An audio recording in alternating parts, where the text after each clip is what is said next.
Mr. President, gusto ko po sanang paniwalaan yung pagdadahilan na yun eh. Kaya lang nahihirapan po ako, pasensya na kayo. Para hanapin po natin yung nawawalang mga sabungero na di umano ay itinapon sa lawa ng ano na yun? Lake. Ang nakuha naman natin yung mga buto ng palaka yata, Mr. President. 1.5 billion confidential funds. Welcome back to Master Kalog, and don't forget to subscribe and click notification bell for more update.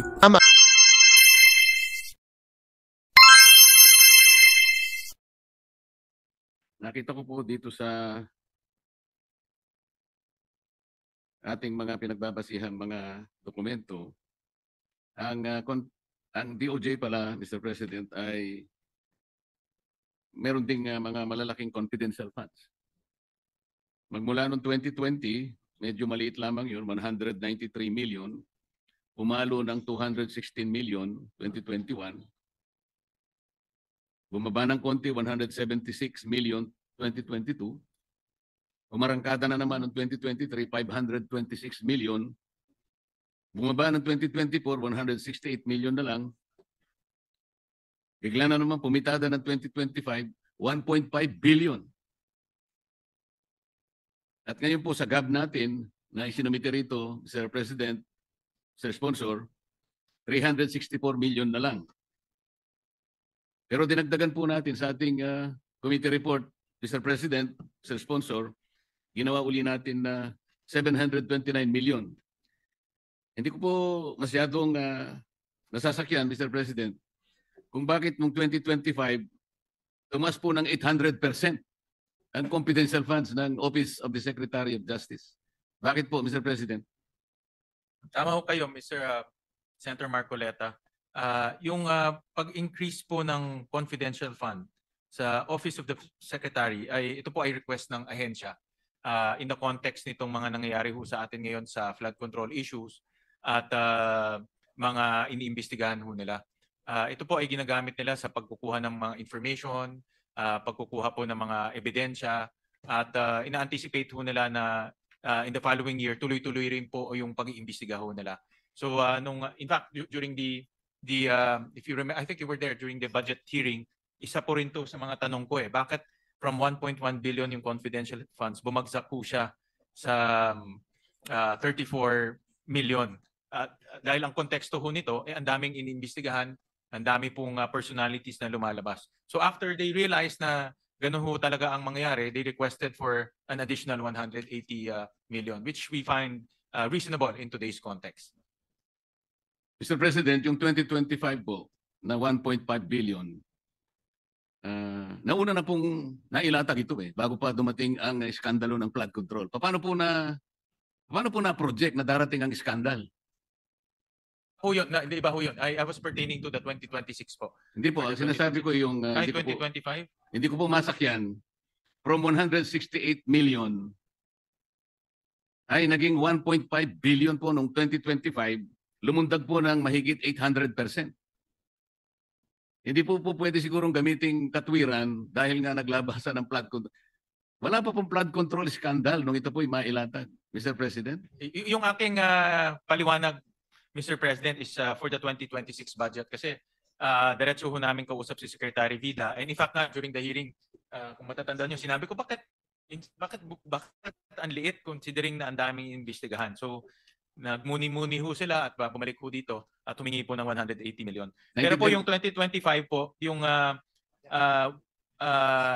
2025 confidential funds, 1.1 billion doon ay congressional initiative. Yung kanilang original confidential funds was only 34 million, dinagdagan po ng Kongreso. And ang konteksto naman ho doon, that time iniimbestigahan po yung missing sabongero, yung po yung pinaka high profile case at that time. May mga case build up na even before, kaya ho nag-request ho sila ng ganun amounts. Pero at this time, hindi na ho ganun kalaki yung kanilang ini-request. Ano po yung mga high profile cases na kinakailangan pong lumundag ng mahigit 800% ng inyong confidential funds? At kailangan ba na dapat ganun karami ang confidential funds ninyo para lamang makapag-usig kayo, makapag-imbestiga ng mga kaso? Ang tinatanong ko po rito, Mr. President, ay yung nakapagtatakang biglang pagtaas na lang eh.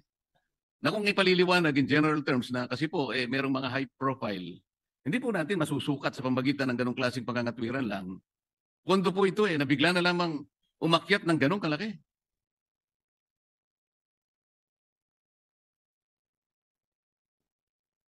Well, at that time po, yung isa sa pinaka-high profile ay yung Mrs. Sabongero.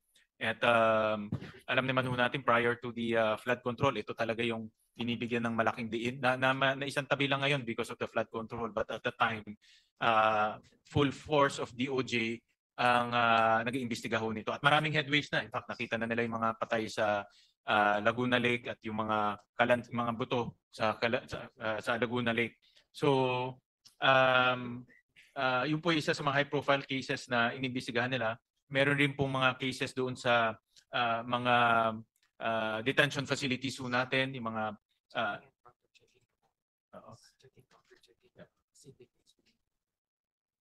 So yung mga sindikato po sa loob, yung nasabi po ng ating Senate President, yung mga drug dealers sa loob po ng piitan ho natin na pinomonitor rin nila, kumukuha sila ng mga information at intelligence para po matukoy nila kung sino-sino ho yun. At that time po, ang POGO was still active. No? So may mga POGO activities pa ho at that time na minomonitor ho nila. No? So yun po yung mga high-profile cases na minomonitor po ng DOJ, kaya kailangan ho nila ng confidential funds. Pero but for 2026, hindi na ho ganun kalaki ang ibinigay po ng Senado. Mr. President, gusto ko po sanang paniwalaan yung pagdadahilan na yun eh. Kaya lang nahihirapan po ako, pasensya na kayo.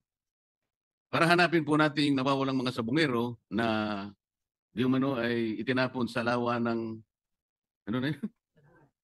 Taal Lake. Ang nakuha naman natin yung mga buto ng palaka yata, Mr. President. 1.5 billion confidential funds. Yung dating ombudsman, hindi na nga po humingi ng confidential fund. Napikon na po rito sa usaping ito. Maging kang opisina ng Vice President, huwag niyo na akong bigyan.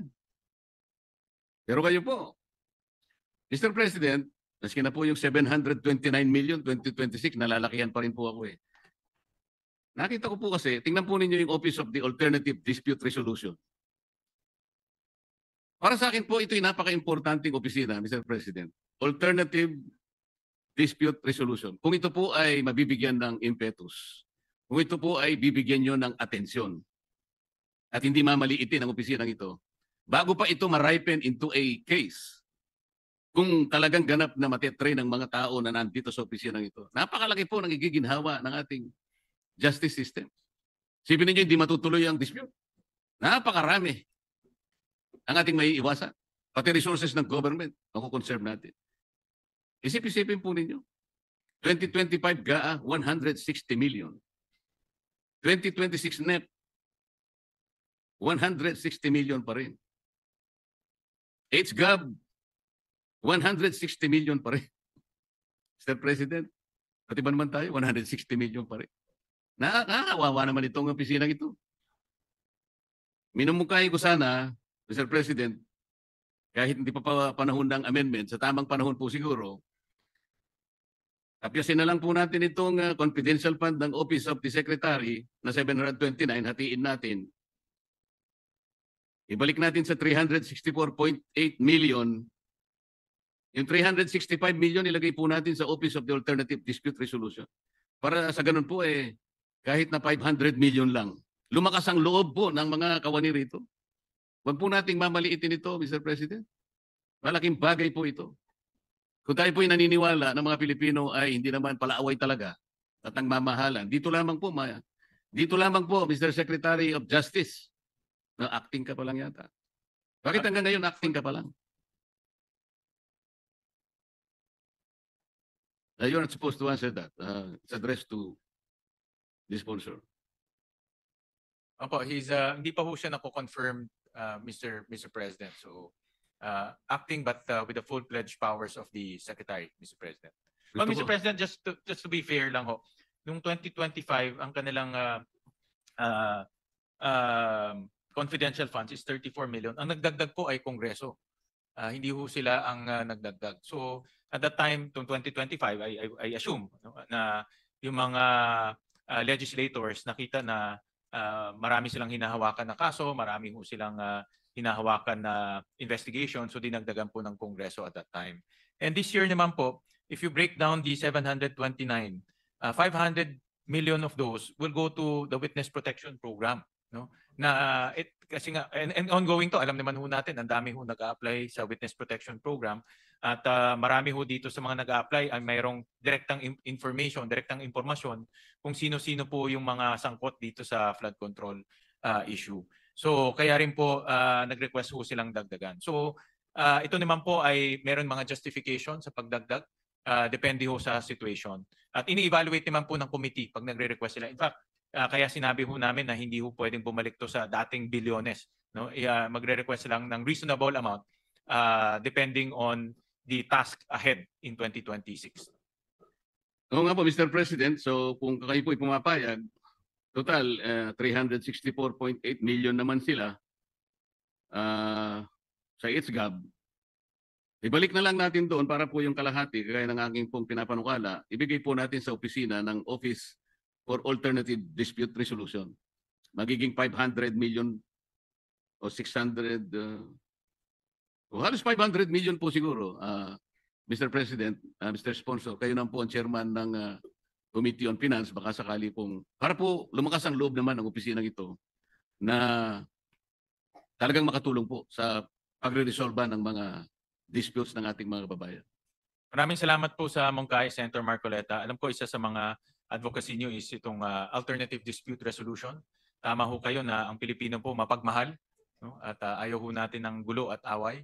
At yan po ay isa sa mga layunin po ng alternative dispute resolution na mag-ayos na lang at mapag-usapan po yung kanilang disputes. At pag-aralan ho namin yung inyong mungkahi at nakita ko na maganda ang direksyon, kaya titignan ho namin kung how do we improve the budgets of the Alternative Dispute Resolution Office.